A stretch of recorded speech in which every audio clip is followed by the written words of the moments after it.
Assalamualaikum dan salam sejahtera. Tonton aksi Selangor FC menentang Buriram United dalam aksi final Shopee Cup secara langsung di Stadium MBBJ, Kelana Jaya. Pertembungan Selangor FC menentang Buriram United menjadi tumpuan peminat bola sepak di rantau ASEAN dengan wakil negara itu berdepan tugas getir untuk mencabar kejuaraan dari juara bertahan. Sungguh pun begitu, Selangor enggan menyerah kalah dan bersedia untuk turun habis-habisan demi misi memburu kelebihan awal sebelum aksi timbal balik di Buriram minggu hadapan.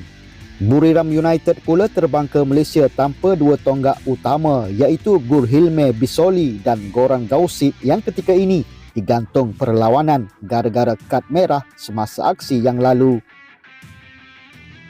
Kin Pangon tidak melihat perkara tersebut sebagai satu kelebihan kerana Buriram United masih memiliki pemain-pemain yang berkualiti dan mahu fokus kepada persiapan pasukan sendiri. Mengenai ketiadaan dua pemain utama mereka, saya percaya pemain lain juga sama kuat, komen Kin Pangon semasa sesi sidang media pra-perlawanan. Kesebelasan utama Selangor dan Buriram United akan dikemas kini sejam sebelum perlawanan. Bagi mereka yang ingin menonton secara live di telefon anda, link akan dikongsikan sebaik sahaja perlawanan bermula. Jadi jangan ke mana-mana. Selamat menonton.